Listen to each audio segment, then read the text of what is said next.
ሰላም ጤና ይስጥልኝ ውድ የተከበራችሁ የቡና ሚዲያና ኮሙኒኬሽን ቤተሰቦች የሰዓቱን ዜናዎች እነሆ አማኑኤል ኃይሌ ነኝ። በአገር አቀፍ ደረጃ በታላቅ ድምቀት የተከበረውና የከተራና የጥምቀት በዓል አዲስ አበባን ጨምሮ በሁሉም የሀገራችን አካባቢዎች በስኬት መጠናቀቁን የኢትዮጵያ ፌዴራል ፖሊስ አስታወቀ።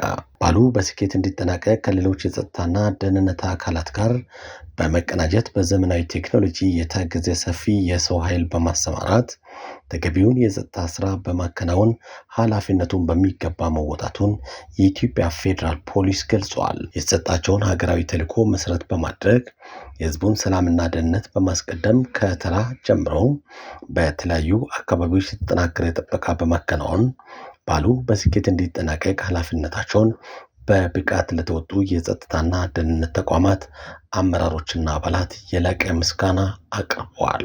ለጸጥታና ደህንነት አካላት አስፈላጊውን ትብብርና ድጋፍ በማድረግ የበኩላቸውን ድርሻ ላበረከቱት የሃይማኖት አባቶች፣ የበዓሉ አስተባባሪዎች፣ የእምነቱ ተከታዮችና ወጣቶችም የላቀ ምስጋና በማቅረብ በነገው ዕለት የሚከበረው የቃና ዘገሊላ በዓል በስኬት እንዲጠናቀቅ የህብረተሰቡ ትብብሩን አጠናክሮ እንዲቀጥልም ጥሪውን አቀርበዋል።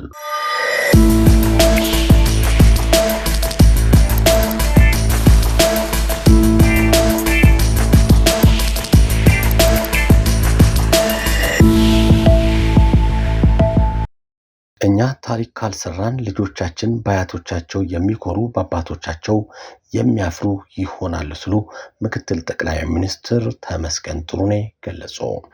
የተጀመረው የጎንደር ኮሪደር ጎንደርን የትላንት የዛሬና የነገ ከተማ እያደረጋት ነው ሲሉም ምክትል ጠቅላይ ሚኒስትር ተመስገን ጥሩነህ ተናግረዋል። የእናቶቻችንና የአባቶቻችንን ታሪክ እየተረክን የኛ ታሪክ ካልሰራን ልጆቻችን በአያቶቻቸው የሚኮሩ በአባቶቻቸው የሚያፍሩ ይሆናሉ ያሉት ምክትል ጠቅላይ ሚኒስትሩ ጎንደር ከዚህ እያተረፈች ነው ሲሉም ገልጸዋል።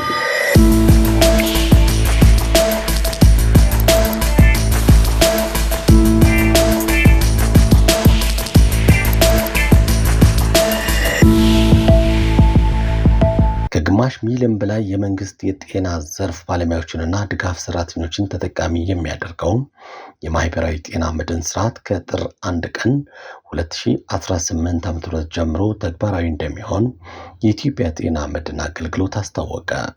የኢትዮጵያ የጤና መድን አገልግሎት የአባላት አስተዳደርና ሀብት አሰባሰብ መሪ ስራ አስፈጻሚ አቶ ጉደታ አበበ ለአዲስ ዘመን ጋዜጣ እንዳስታወቁት ስርዓቱ በመደበኛው የኢኮኖሚ ክፍለ ጊዜ ተቀጥረው የሚሰሩ የመንግስት ሰራተኞችን፣ የጡረታ ባለመብቶችንና የልማት ድርጅት ሰራተኞችን ማዕከል ያደረገ ነው።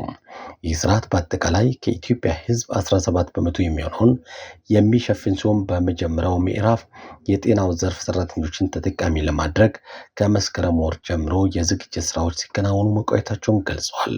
እስካሁን ባለው ሂደት ከ50 ሺህ በላይ በጤናው ዘርፍ የተሰማሩ የመንግስት ሰራተኞች መመዝገባቸውንና ይህም በቤተሰብ ደረጃ ሲታይ ከ120 ሺህ በላይ ዜጎችን ተጠቃሚ እንደሚያደርግም ተጠቁመዋል። የምዝገባ አገልግሎቱን ለመስጠት የሚያስችለው ቅድመ ሁኔታዎችም ውጤታማ በሆነ መልኩ በመከናወናቸው ከጥር 1 ቀን 2018 ዓ.ም ጀምሮ አገልግሎቱ በመላ ሀገሪቱ ተግባራዊ መሆን እንደሚጀምርም መሪ ስራ አስፈጻሚው ገልጸዋል። ስርዓቱ በቀጣይ ሁሉንም የሲቪል ሰርቪስ ሰራተኞችን በአካተተ መልኩ ተደራሽ እንደሚሆንም ተመልክቷል። ከቡና ሚዲያና ኮሙኒኬሽን የሰዓቱ ዜናዎች ይመስላሉ። አማኑኤል ኃይሌ ነበርኩኝ። ጤና ይስጥልኝ።